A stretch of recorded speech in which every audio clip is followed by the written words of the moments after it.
신앙생활하면서 넘어질 때가 있어요. 여기서 말씀하고 있는 넘어질 때는 내가 하나님 뜻대로 살아가는데 고난이 너무 많아요. 참 이렇게 열심히 하나님의 뜻대로 살아가는데 뜻대로 잘 안 되는 거예요. 그러니까 낙심하게 되고 마음에 상처가 되고 그런 거예요. 여러분, 여기서 말하고 있는 실족은요, 하나님의 뜻대로 살다가 넘어진 거예요. 자기 마음대로 돼서 하다가 자기 뜻대로 안 된다고 실망하고 낙심하고, 그건 실족이 아니에요. 자기 영적인 수준이 그거밖에 안 되기 때문에 깨닫지 못하는 거죠. 근데 정말 여기서 말하는 실족은 하나님의 말씀 앞에 그대로 순수하게 말씀대로 살아가는 거예요. 누가 뭐래도 하나님 앞에 예배하고 하나님을 사랑하고 하나님 교회를 섬기고, 누가 뭐래도 직장에서 말씀 붙들고 이렇게 믿음으로 살아가는데 사람들이 미워한다는 거예요. 사람들이 나를 싫어하고 사람들이 위해서 어떻게 해요?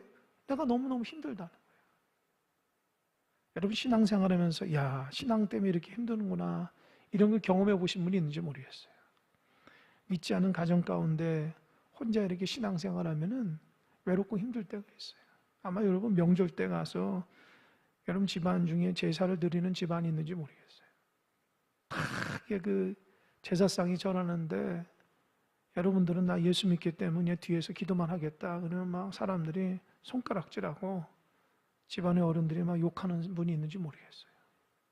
그래도 믿음을 꼿꼿이 참고 말없이 하나님 앞에 하나님 붙들어 주세요, 이렇게 인내하며 살아가시는 분이 있는지 모르겠어요. 정말 말씀대로 믿음대로 살아가면서 어려울 때가 있어요. 신앙생활 열심히 하면 축복받을 것 같죠? 그렇지 않아요, 여러분. 여러분, 열심히 신앙생활하면요 고난이 더 있어요. 왜요? 세상 사람들이 우리를 싫어한다니까요. 아니, 믿음의 공동체에서도요, 믿음이 없는 사람들이 믿는 사람들을 더 싫어해요. 왜요? 자기들은 세상적으로 살기 좋아하는데 믿음대로 사는 게 쉽지 않거든요.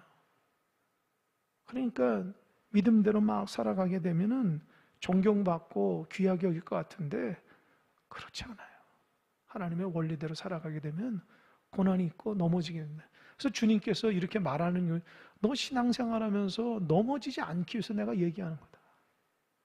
그러니까 하나님의 말씀은요, 우리가 실족하지 않기 위해서 주시는 말씀이에요. 그러니까 여러분 잘 보세요. 여러분 신앙생활하다 넘어진 사람이 있으면 왜 넘어질까요? 왜 넘어질까요? 내게 저 사람 때문에 넘어진 게 아니에요. 내가 이 일 때문에 넘어진 게 아니에요. 하나님의 말씀이 없어 넘어진 거예요. 말씀이 없으니까 의지할 데가 없는 거예요. 하나님의 말씀을 딱 붙들고 살아가게 되면은 누가 뭐래도 하나님 위로를 받는데 그게 안 되는 거예요. 고난을 당하면 자기 감정만 생기는 거예요. 와, 나는 왜 내가 이러지? 왜 저 사람은 저러지? 하나님의 말씀 앞에 근거를 두지 못하는 거예요. 그러니까 여러분, 하나님 앞에 말씀을 마음속에 품고 그 말씀대로 살아갈 때에 고난을 이겨나갈 수 있습니다. 여러분 명심하십시오. 신앙생활하다 순간순간마다 넘어질 때가 있어요. 그때 말씀 붙들고 있어야죠. 여러분 감정대로 처리하면 안 돼요. 넘어질 수밖에 없어요. 사탄은 우리가 감정대로 하는 걸 좋아해요. 하나님의 말씀대로 하지 않고 내 감정대로 살아가는 걸 좋아한다. 그래서 넘어져서는 안 돼요. 주님께서 분명히 주신 말씀은 내가 너희를 실족하지 않기 위해서다. 근데 구체적으로 실족한다는 것은 2절 보니까 이렇게 써 있어요. 사람들이 너희를 출교할 뿐 아니라 때가 이르면 물은 너희를 죽이는 자가 생각하기를 이것이 하나님을 섬기는 일이라 하리라. 여러분, 출교가 뭐예요? 출교는 그들이 모이는 회당에서 쫓겨나는 거예요. 쉽게 말하면 교회에서 쫓겨내는 거예요. 왜요? 왜요? 그들이 잘못됐다는 거예요. 바르지 못했다는 거예요. 그러니까 생각해 보세요. 주님의 말씀대로 열심히 살아가는데 사람들 입장에서는 그 싫어하는 거 출교시키는 거예요. 왜요? 예수님이 구원자라고 얘기하니까. 그 당시 사람들은요, 그게 신성모독이라 생각하는 거예요. 예수님을 하나님께서 보내시는 구원자라 얘기하면요, 신성모독 쫓겨나는 거예요. 그러니까 제자들은요, 주님만 붙들고 살아가다가 그 당시에 있는 유대 공동체 회당에서 쫓겨나는 게 일수예요. 기가 막히잖아요.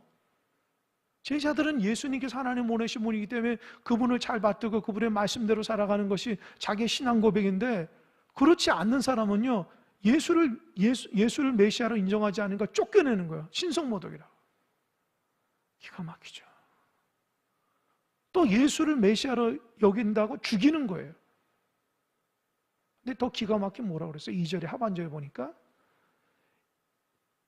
물은 너희를 죽이는 자가 생각하기를 이것이 하나님을 섬기는 일이라.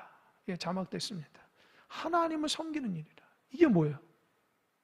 회당에 있는 사람들이, 예수님의 제자들이 예수님을 메시아로 여기고 막 그렇게 살아가는 거인데, 이것이 잘못됐다 신성모독이라 해서 이 사람들을 교회 공동체에서 쫓겨내고 이 사람들 죽이는 게 당연하다는 거예요.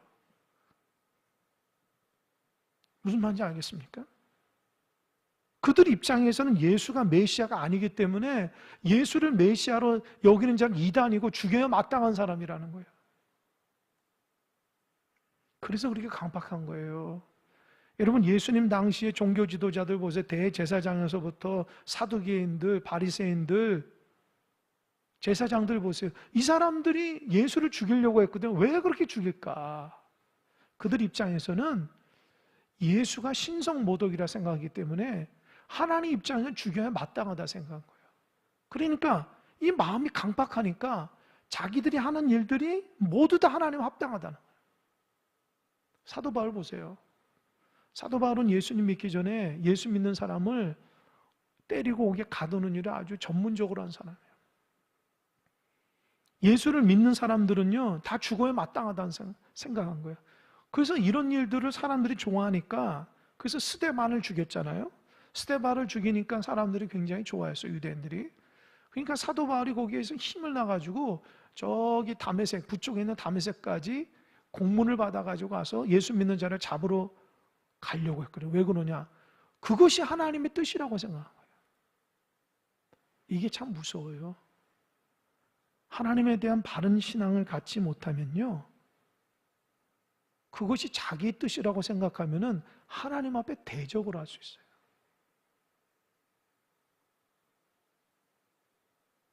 그래서 영적 분별이 필요해요. 자기는 옳다고 얘기하고 옳다고 생각해서 신앙생활을 하지만 그게 하나님 입장에서 반대가 될 수 있어요. 그런데 깨닫지 못하는 거예요. 사도 바울이 다메섹 도상에서 예수님 만나기 전까지는 그게 죄인 줄 모르는 거예요. 자기가 예수 믿는 사람을 가두고 때리고 죽이고 돌로 쳐 죽인 것에 대해서 자기는 하나님께 상급이 있다고 생각한 거예요. 그런데 다메섹 도상에서 예수님을 딱 만나니까 그때서 자기가 죄인인 줄 알고 어떻게 했어요? 사도 바울의 고백에 나는 죄인 중에 괴수라고 그랬어요. 평생을 복음 전도하면서도 그렇게 힘들고 어려워도 그가 이겨낼 수 있는 게 뭔지 알아요? 빚 갚는 신세라는. 내가 그동안 예수 믿는 사람 많이 옥에 가두고 죽였기 때문에 그 빚 갚는 심정으로 열심히 사역했다는 거예요. 여러분, 신앙생활 이제껏 하면서 교회를 섬기고 또 하나님 믿음대로 살아가지만 여러분 잘 생각해 보세요. 여러분들이 하는 일이 100% 하나님의 일이라고 생각하지 마십시오. 그것 중에 일부분은요, 우리가 하나님을 대적할 때가 많아요. 내가 생각이 옳다고 생각하는 것이 그게 복음이 아니에요. 하나님의 말씀이 복음이지. 저도 돌이켜보니까 제가 하나님 앞에 대적할 때가 많았다는 거예요. 나는 이것이 옳다고 생각했는데 아니야, 하나님의 말씀보다도 내 생각을 앞세우면은 그건 하나님을 대적하게 되는 거예요. 이 사람들도 마찬가지예요. 예수님의 제자들을 죽이고 옥에 가두고 출교시키는 것이 하나님의 영광을 위해서 한다 하지만 이게 하나님을 대적하는 거예요. 주님께서 미리 말하잖아요. 그 사람들은 그게 하나님의 뜻이라고 해서 너희를 핍박할 것이다. 그러니까 너희들 잘 인내하라는 거예요. 그러지 않으려면 어떻게 되겠어요? 우리가 열심히 일해서 하나님 대적하지 않으려면 어떻게 하겠어요? 하나님의 말씀과 예수 그리스도와 좋은 믿음의 관계를 가질 수 있어야 돼요. 이 마음이 강박하면 안 돼요. 하나님은 평강의 하나님이세요. 할렐루야. 따라해보세요. 평강의 하나님. 하나님 우리에게 평강을 주신다. 막 요동을 치고 막 하나님 그런 하나님이 아니에요. 마음의 평강으로 하나님 우리에게 인도하시는 분이거든요. 그러니까 신앙생활하면서 풍랑을 만나는 어려움이 있더라도 그 가운데 하나님 주시는 평강이 있다고요. 3절을 보니까 그들이 그렇게 예수 믿는 제자들을 죽이고 출교시키는 일을 하는 게 하나님 뜻이라고 하는데 왜 그렇게 생각하냐? 3절 그들이 이런 일을 할 것은 아버지야 나를 알지 못함이라. 뭐라고 그랬어요? 하나님 아버지야 예수 그리스도를 모른다는 거예요. 그러니까 다 아는 것 같은데 모르는 거예요. 다 아는 것 같은데 모르는 거예요. 여러분 신앙생활하면서 하나님을 다 아는 것 같지만 아니에요. 제가 신학교 졸업하고 여러 교회를 거치면서 이렇게 사역하면서 이렇게 여러 성도들 만나고 교회를 이렇게 섬기다 보면은 그게 하나님의 말인지 세상의 말인지 헷갈릴 때가 너무 많아요. 막 열변을 통해서 얘기하는데 잘 들어보면 하나님 말씀이 아니야. 인간의 생각과 논리를 가지고 잘 포장해서 말씀이에요. 진짜 복음으로 얘기해야 되는데 그러지 않고 사람들을 설득하고 사람들을 뭡니까? 끌어당기기 위해서 세상이 아주 현란한 말로 이렇게 포장을 해서 이렇게 나갈 때가 있어요. 듣는 사람 입장에서는 굉장히 편안하고 좋은데 뭐가 빠졌냐? 뭐가 빠졌어요? 복음이 빠진 거예요. 복음이 뭐예요? 예수 그리스도를 아는 것과 하나님을 아는 건데 예수 그리스도 하나님을 아는 것이 아니라 다른 얘기를 하고 있더라는 거예요. 목회자들도 그러고 성도들도 그러고 말할 때 보면은 복음을 얘기하는 게 아니에요. 자기 얘기를 한다. 자기 경험을 얘기할 때가 많아요. 그러니까 조심해야 돼요. 하나님의 뜻을 위한다고 하면서 말씀에 근거하지 않고 내 경험과 내 지식과 내 사고를 가지고 얘기할 때 보면은 그게 하나님하고 반대될 때가 많아요. 그래서 교회 지도자들은 특별히 조심해야 돼요. 목회자나 교회 일꾼도 더 조심해야 돼요. 왜요? 하나님의 복음으로 이게 덮어져야 되는데 하나님의 복음이 아니고 자기의 날 곳이 이렇게 막 드러날 때가 많아요. 그러면 그게 뭡니까? 하나님을 위하는 게 아니에요. 그 당시 종교 지도자들이 그랬어요. 분명히 하나님께서 예수 그리스도를 이 땅에 보내셨는데 그걸 모르는 거야. 왜 그렇게 종교 지도자들이 예수님을 싫어하는지 아세요? 왜 싫어하는지 아세요? 나보다 더 인기 끄니까, 나보다 더 인정받으니까 그게 싫은 거예요. 달리 얘기하자면 겸손하지 못해서 그래요. 사람들이 저 사람 좋아하면 좀 높여줄 수 있어야 되는데 그게 시기와 질투가 돼가지고 예수가 나보다 더 많은 사람을 치유하거든요. 예수가 나보다 더 율법에도 더 많이 알아.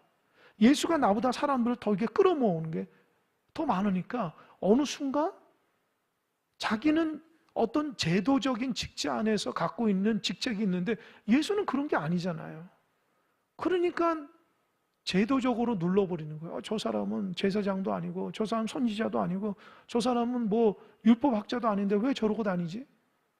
그러니까 영적인 분별이 없으니까 자기 제도적인 눈으로 정죄하기 시작하는 거예요.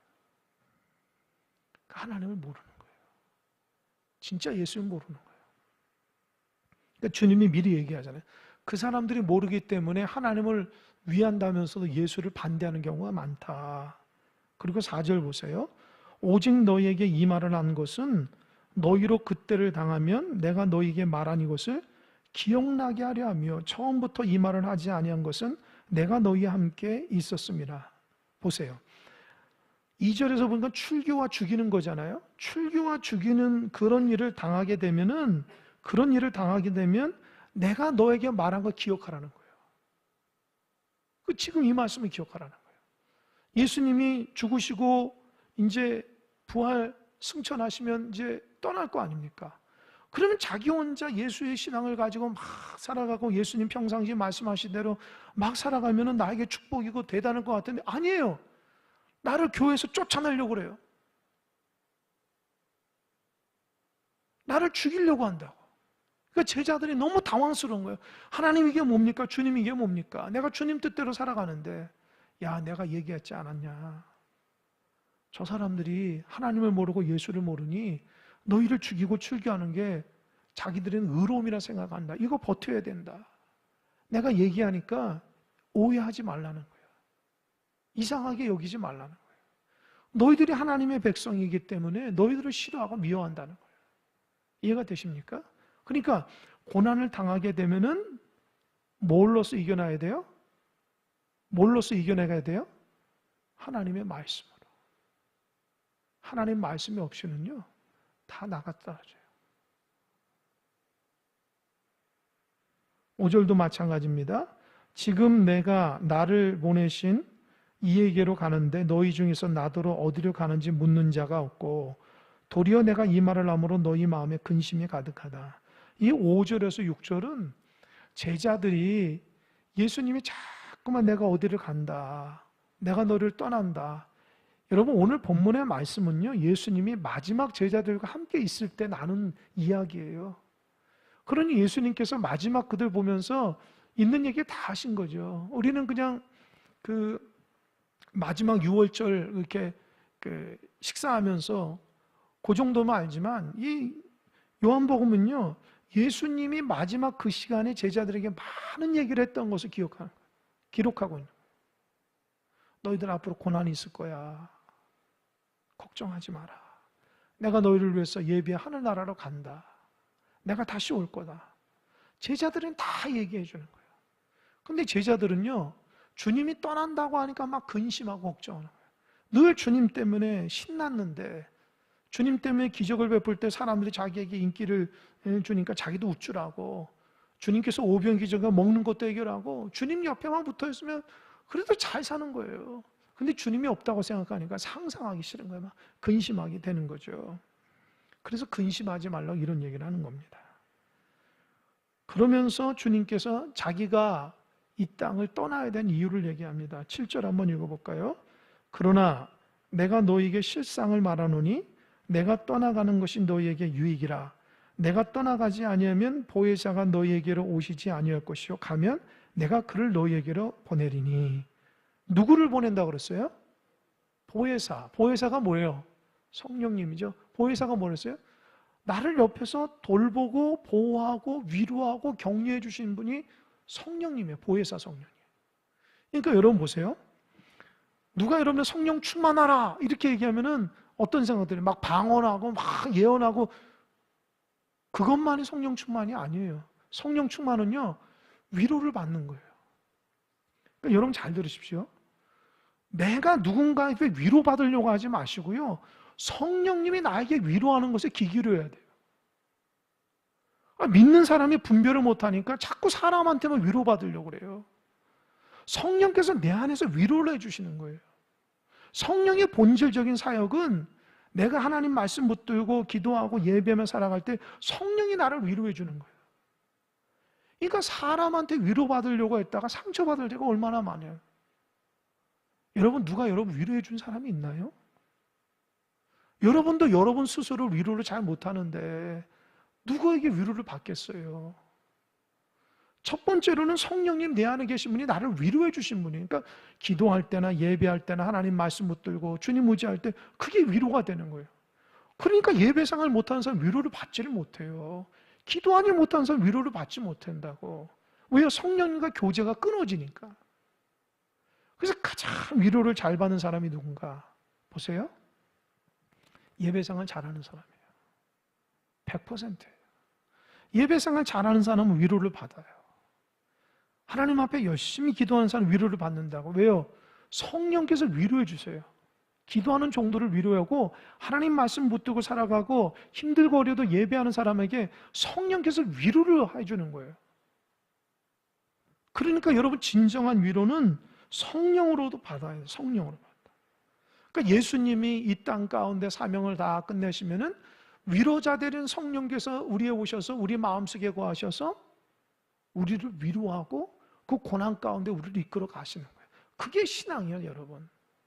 그러니까 신앙생활은 성령님을 모르는데 성령님을 잘 몰라요, 성도들이. 그냥 방언 좀 할 수 있고 뭐 손 붙들고 이렇게 기도하고 그렇게 해야지만 성령이 충만하는, 절대 그러지 않습니다. 그건 하나의 일부분이에요. 성령은 우리 안에서 우리를 위로하고 우리를 고난 가운데 이끌어가고 어렵고 힘들어도 주님의 힘 가운데 살아갈 수 있게끔 만드는 게 성령이에요. 그러니까 성령님과 친하셔야 돼요. 성경을 보면은 뭐라고 그랬어요? 성령이 근심한다 그래요. 성령이 기뻐한다 그러고 성령 근심한다. 성령을 근심하지 말라 그런다 그래요. 왜요? 성령을 인정을 안 하는 거예요. 자기 의가 강하니까 성령이 자기에게 말씀하신 걸 귀 기울이질 않아요. 성령의 말을 막 무시하고 자기 멋대로 살아간다고 신앙생활. 그 성령을 근심하게 하는 거예요. 하나님이 원하시는 것을 성령께서 우리 마음속에 두셔서 야, 너 온전한 예배자가 돼. 너 말씀대로 살아가야지. 너 이럴 때 기도해야지. 나를 의지해야지. 그걸 자꾸 물리치고 자기 마음대로 막 살아가게 되면은요, 성령이 내 안에서 근심하게 돼요. 저는 그 중학교 2학년 때 성령을 받았어요. 여러분들은 이 성령을 받았다는 말이 무슨 세례할 때 받았는가 그렇게 생각할지 모르지만 성령 세례를 받는 것은 또 달라요. 내가 체험을 해야 돼, 본인들이. 성령이 내 안에서 함께 하시고 인도하시는 것이 느껴질 수 있어야 돼요. 제가 중학교 2학년 때 그 기도하다가 성령을 받고 어머니와 함께 기도하다 산에 가서 기도하다 성령을 받았는데 그 뒤로부터 제 마음속에 아주 놀라운 일들이 있어요. 그게 뭔지 아세요? 하나님이 거룩하지 않거나 하나님이 싫어하는 것이 있으면 제 마음속에 답답하게 만들어요. 아들아, 너 그런 생각하면 안 돼? 너 지금 뭐 하는 짓이니? 너 내가 원하는 대로 살아야지. 아들아, 너 그런 말 하면 되겠니? 그런 생각하면 되겠니? 아주 구체적으로 성령께서 저에게 역사하셔요. 그때는 제가 왜 그런지 몰랐어요. 내가 하나님 뜻대로 살지 않으면 내 마음이 답답해가지고 막 견디지 못하는 거예요. 그러니까 막 이렇게 겉으로는 좋은데 이 마음이 아주 그냥 불안하고 답답해서 살 수가 없는 거예요. 그래서 어떻게 하냐? 하나님 앞에 무릎 꿇을 수밖에 없더라고요. 그래서 무릎 꿇고 기도하고 성령님 나 붙들어 주세요. 예수님. 그때 열심히 기도하면서 그 기도하고 나고 하나님 말씀 붙들고 나고 찬양하면 그때 마음이 시원함을 느끼는 거예요. 근데 그것이 여러분 지금까지 이어지고 있어요. 제가 느끼는 것은 내 안에 성령이 계신다라고 하는 걸 내가 느끼는 것은 내가 하나님의 뜻대로 살지 못하면 성령께서 나를 근심하는 게 뭔지를 알아요. 제가. 너 그러지 마. 너 말씀 붙들고 살아가야지. 낙심하지 마. 너 하나님 바라봐야지. 그러니까 성령께서 저에게 탁 말씀하세요. 그러면 그 사인을 딱 받고 주님, 내가 주님 뜻대로 생각하지 못했습니다. 주님 용서해 주세요. 그리고 주님을 의지하고 기도할 때 말씀 붙들어서 내 마음이 또 하는 성령께서 주신 기쁨이 회복됩니다. 이게 사실은 신앙생활이에요. 근데 이거를 모르는 성도들이 대다수예요. 열심히 기도하면 성령 충만한다고 착각한다고. 열심히 기도한다고 성령 충만하는 게 아니라 주님을 인정해야 돼요. 주님 뜻대로 살아가야 되는데 뭔가 막 불 받으면 된 것 같고 그런 사람들 보세요. 좀 지나면 또 형편없이 바닥을 치거든 신앙생활. 그걸 인격적으로 주님과 교제하는 걸 배우질 못한 거예요. 주님과 교제하는 그 신앙의 말씀, 그래서 주님과 함께 하시는 말씀 붙들고 주님 주시는 힘으로 경건하게 예배 생활하고 직장이나 가정에서도 주님의 인도하심 따라서 마음의 평강을 깨뜨리지 않고 일들을 감당하며 주님과 동행하며 살아가야 되는데 아니에요. 그냥 주님과 나하고 이렇게 다루는, 내가 열심히 살아가고 답답하면 주님 의지하고 내가 열심히 살아가고 문제 많으면 주님 의지하고 그게 아니에요. 신앙생활은 내 안에 계신 성령께서 보혜사가 되어주셔서 나와 함께 하시고 나를 깨닫게 하시고 나를 붙들어 주시고 나를 위로하게 되는데 그걸 몰라요. 그러니까 어떻게 해요? 신앙이 혼란스러워요. 그래서 신앙생활하면서 영적으로도 보면은 저분이 성령 충만하고 성령 충만하지 않은 게 금배 보여요. 신앙생활하는 거 보면 알거든요. 말하는 거 보면 알아요. 그래서 7절에서 보혜사 성령이 너에게 갈 것이다. 그 성령이 8절에 보면 세 가지를 얘기한대요. 세 가지. 첫 번째 뭐죠? 그가 와서 죄에 대해서, 두 번째로는 의에 대해, 세 번째로는 심판에 대해서 뭐를 한다고요? 무엇을 책망한다고요? 무엇을 책망한다고요? 잘 들으세요. 성령께서 오셔서 세상을 책망하는데 세 가지를 책망해요. 첫 번째는 죄에 대해서, 두 번째 의에 대해서, 세 번째는 심판에 대해서 책망하는 거예요. 예수 믿는 사람한테는 위로자가 되지만 예수 믿지 않는 사람들은 책망하시는 거예요. 첫 번째 죄가 뭐예요? 9절 다 같이 읽겠습니다. 시작. 죄에 대하라 함은 그들이 나를,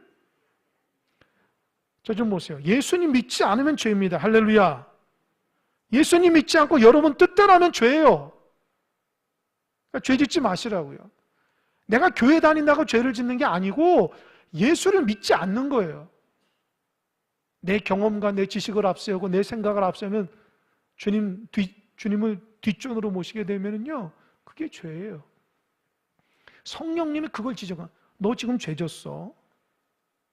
너 예수 의지하지 않잖아. 너 네 생각 얘기하잖아. 너 뜻대로 살고 싶잖아. 그거 죄야. 성령님 분명하게 얘기합니다. 우리가 막 열심히 살아가는 것도 중요하지만 예수를 믿지 않고 살아가는 그 자체가 죄예요.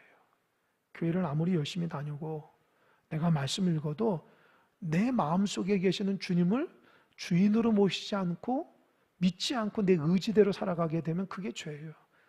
그래서 하나님의 사람은요, 잘 들으십시오. 잘 사는 게 중요한 게 아니에요. 주님 안에 있는 게 더 중요해요. 할렐루야. 주님 안에 있는 것이 얼마나 중요한지 몰라요. 주님 안에 있으면 너무 실패한다고 생각하는 사람이 있는지 모르겠어요. 그 세상의 생각이에요. 주님 안에 있을 때 주님께서 나를 이끌어 가시는 거예요. 성경의 위대한 것을 보잖아요. 하나님 안에 있는 사람들이 하나님의 사람이 얼마나 능력자인지 알잖아요. 근데 사단은 계속해서 우리를 시험합니다. 야, 신앙대로 하지 마. 너 마음대로 해. 너 지식대로 해. 너 경험이 있잖아. 사단은 계속해서 그런 경험을 앞세우다가 넘어지게 되는 거예요. 그러니까 하나님을 앞세워야 돼요. 그러니까 죄는 예수님 믿지 않은 게 죄다. 두 번째, 의가 뭐죠? 의는 여러분 이해하기 좀 어려울지 모르지만 10절 한번 읽어보겠습니다. 시작. 의에 대하라 함은 내가 아버지께로 가니 너희가 다시 나를 보지 못하며. 의가 뭐라고 그랬어요? 예수님이 아버지께로 가는데 너희가 다시 나를 보지 못한다. 이게 의라는 거예요. 이게 뭐죠? 그러면 의가? 의가 뭐예요? 예수님이 하나님께로 가는 거예요. 그건 뭐예요? 하나님께서 예수를 인정하는 게 의라는 거예요. 여기에서 의가 뭘까요? 예수가 하나님의 아들이라는 그 의라는 거예요. 하나님의 아들이기 때문에 예수가 하늘 아래 간다는 거예요. 하나님 앞에 간다는 거예요. 이해가 되시죠? 성령님은 이 땅에 오셔서 사람들에게 예수가 의라는 것을 말씀하시는 거예요. 너가 알고 있는 것이 의거나 너의 신념이거나 너의 지식이거나 그거 의가 아니라 예수 그리스도께서 하나님께서 인정하신 의라는 거예요.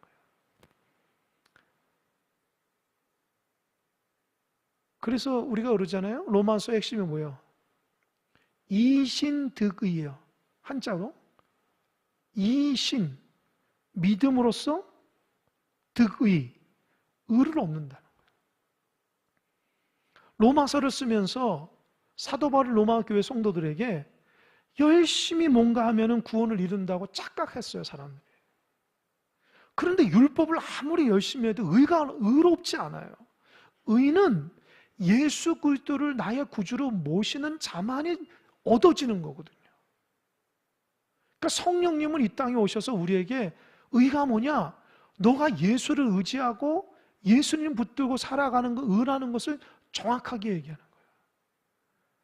그래서 여러분 믿음으로 의로워져야 돼요. 예수를 믿지 못하면요 절대로 의롭지 않아요. 하나님 인정하지 않아요. 성령은 분명히 얘기합니다. 예수를 옳게 여기고 그분을 믿어야지만 의롭다는 거죠. 세 번째 11절 한번 읽어보겠습니다. 심판에 대하여 시작. 심판에 대하여 함은 이 세상 임금이 심판을 받았습니다. 이게 뭐죠? 이 심판은 성령께서 얘기하는 게 뭐예요? 세상 임금이 누구예요? 사탄 마귀예요. 세상 임금은 사탄 마귀가 심판을 받았다는 거예요. 여러분, 예수님이 사탄을 어떻게 이겨내죠? 뭘로 이기죠? 예수 그리스도의 십자가, 부활로 사단을 완전히 이기는 거예요. 여러분, 그게 뭔지 아십니까? 여러분, 사단이 예수님을 십자가에 못 박으려고 가룟 유다를 통해서 총공격을 합니다. 그래서 예수님이 십자가에 딱 못 박고 예수가 다 이루었다고 고개를 딱 떨구는 순간 곳곳마다 사탄들이 잔치를 벌여요. 이 땅은 우리 거다. 예수가 죽었다. 그러니까 수천 년 동안 사탄 마귀는요, 사람에게 주는 강력한 무기가 한 가지 있어요. 뭔지 아십니까? 죄를 짓게 해서 죽이는 거예요. 모든 사람들은 죄를 짓고 죽이는 것이 사단이 주는 공격 포인트예요. 그래서 여러분 마찬가지예요. 신앙생활하다가 갑자기 하나님 관계가 딱 끊어가지고 죄를 짓잖아요. 그럼 멸망으로 가는 길이에요. 성경에서 얘기하는데 멸망으로 가요. 그런데 예수는 예외라고 생각한 거예요.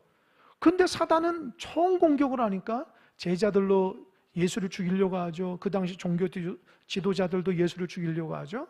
그래서 결국은 예수 십자가 딱 못 박고 죽는 순간 사단이 이겼다고 막 잔치를 합니다. 그런데 잔치가 3일 되는 날 주일날 새벽에 사단들이 다 도망갔어요. 왠지 아세요? 죽었던 예수님이 어떻게 했기 때문에? 부활했기 때문에. 사단이 깜짝 놀라요. 왜요? 죽었다가 살아나는 사람이 없거든요.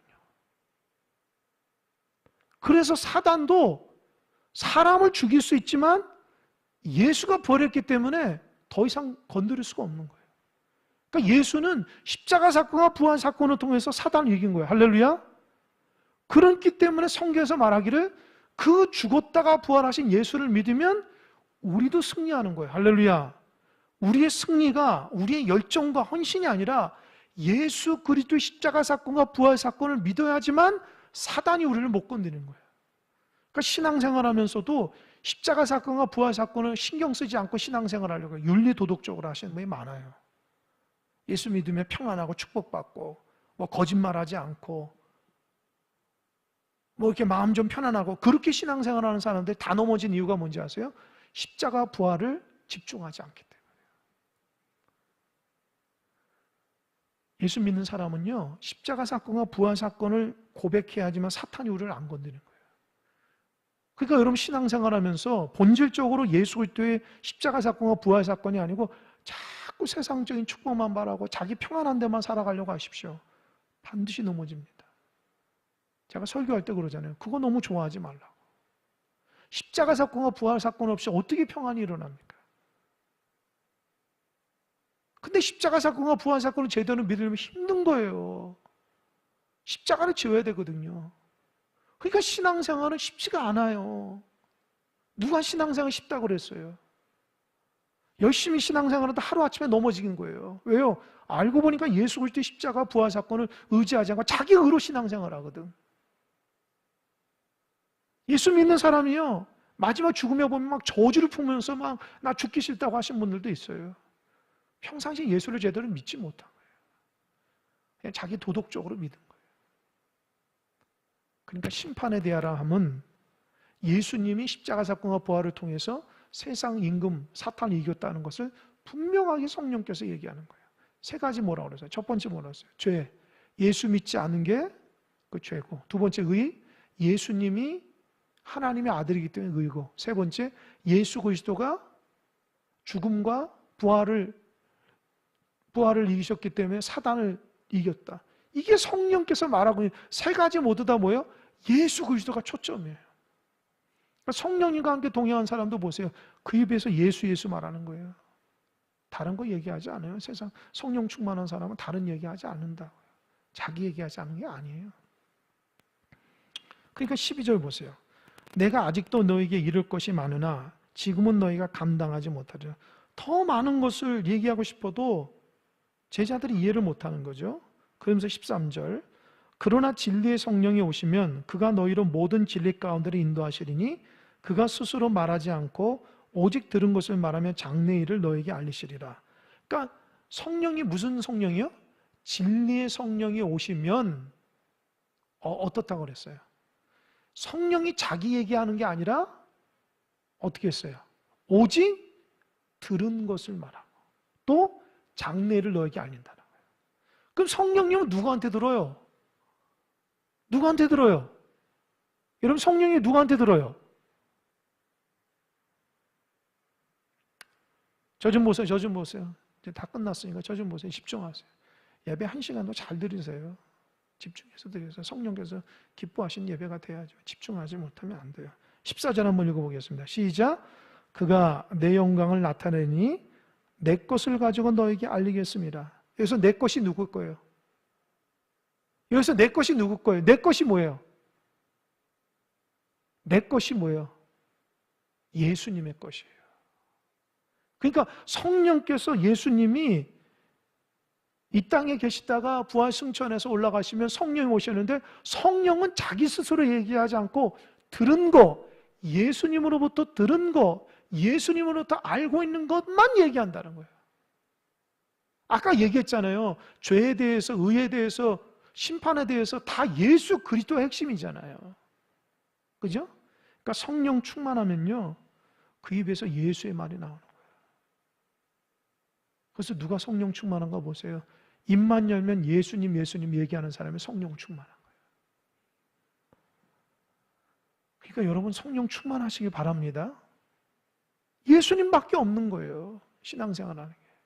근데 예수를 잃어버리고 자꾸 세상 의를 가지고 세상 논리대로 이렇게 살아가면 안 돼요. 그건 무슨 신앙이에요. 예수님 의지하고 예수님 바라보면 살아가야 되는데 어느 순간 신앙이 세상이 주가 되고 예수님은 뒤가 있어요. 내가 이렇게 막 가는데 주님이 나를 가보면 주님도 좀 비키세요. 막 이렇게 이런 신념으로 살아가는 사람도 있습니까? 그건 신앙이 아니에요, 여러분. 신앙은 예수님을 나의 구주로 모시며 살아가는 거예요. 그러니까 성령이 오시면 성령님은 반드시 예수님의 말씀하시는 거예요. 마지막 15절 읽겠습니다. 15절 시작. 물은 아버지께 있는 것은 다 내 것이라. 그러므로 내가 말하기를 그가 내 것을 가져 너에게 알리시리라 하였노라. 여러분 15절에 보니까 아버지에 있는 것은 다 내 것이야. 예수님 거예요. 그 말은 뭐예요? 여러분 수학적으로 생각해 보세요. 성령님이 얘기하는 건 다 누구 거예요? 예수님 거죠. 그럼 예수님의 것은 다 누구 거예요? 하나님 거. 그러니까 성령과 예수님과 하나님이 성부 하나님이 삼위일체 하나님. 할렐루야. 그래서 신학자들이 성경을 읽어보니까 어떻게 예수가 성령과 하나님과 자꾸 짬뽕돼서 얘기하거든요. 그래서 나온 학설이 삼위일체예요. 하나님이 한 분이면서 세 분인 거예요. 어려운 내용이에요. 그러니까 성령께서 이 땅에 오시면 성령은 자기 마음대로 하지 않고 예수님 것을 얘기하고 예수님은 그동안 무슨 말을 해요? 하나님 것을 가지고 얘기한 거예요. 그러니까 똑같은 거예요. 성령 하나님, 성자 하나님, 성부 하나님이 모두 다 한 마음에 대해서 하나님의 귀한 사역을 감당해요. 그래서 제가 얘기했잖아요. 제가 신학교 다닐 때 굉장히 충격받은 조직 신학하면서 몰트만이라는 아주 유명한 그 독일의 신학자 십자가에 달리신 하나님 책을 그 신학교에서 하는데 이제 충격받았어요. 왠지 아세요? 십자가에 달리신 분이 예수가 아니라 하나님이라는 거예요. 그 학설은 삼위일체 하나님 안에서 풀 수밖에 없는 거예요. 하나님이 직접 내려서 죽었다는 거예요. 그냥 독생자 아들 예수 그리스도가 아니라 본질적 하나님이라는. 그때 제가 굉장히 충격받아요. 젊었을 때에. 하나님이 직접 내려오셔서 십자가 봐. 삼위일체 학설로서 이룰 수 있는 거예요. 그러니까 내 안에 계시는 성령님은 누구예요? 하나님이 하나님. 그 하나님이 죄인인 나와 함께 한다는 거예요. 할렐루야. 얼마나 귀한 거예요. 근데 사단은 이거를 자꾸 까먹어. 그냥 윤리 도덕적으로만 이끌려고 하고 세상의 무슨 성공에 대한 도구로만 여기게끔 얘기하니까 우리가 신앙생활 제대로 못하는 거예요. 하나님이 내 안에 있다는 것이 얼마나 위대하고 대단한 것인데 이거를 모르고 하나님 앞에 온전한 예배자가 되지 못하고 하나님 말씀을 우습게 생각할 때가 얼마나 많아요. 하나님이 내 안에 거하시는, 죄만은 내 안에 거하신다는, 이게 하나님의 복음이라는 거예요. 말씀을 맺겠습니다. 고난받을 때에 제자들에게 너 걱정하지 마. 내가 없더라도 성령께서 너희를 붙들어 주실 것이고 성령이 세상을 책망할 거야. 넌 끝까지 믿어. 걱정하지 마. 오늘 그 말씀이에요. 마지막 주님께서 제자들과 마지막 만찬하면서 주님 말씀이에요. 그 말씀 우리에게도 적용됩니다. 너 걱정하지 마. 너가 뭘 두려워해? 내가 너와 함께 하는데? 가정의 여러 가지 문제, 직장의 여러 가지 문제? 뭘 두려워해? 내가 너와 함께 하는데? 그런 것들을 크게 보지 마십시오. 주님이 나와 함께 하셔서 나를 위로하시고 나를 붙들어 주시니 하나님의 뜻대로만 살아가면 됩니다. 힘내시는 여러분 되시기 바랍니다. 아멘. 기도하겠습니다.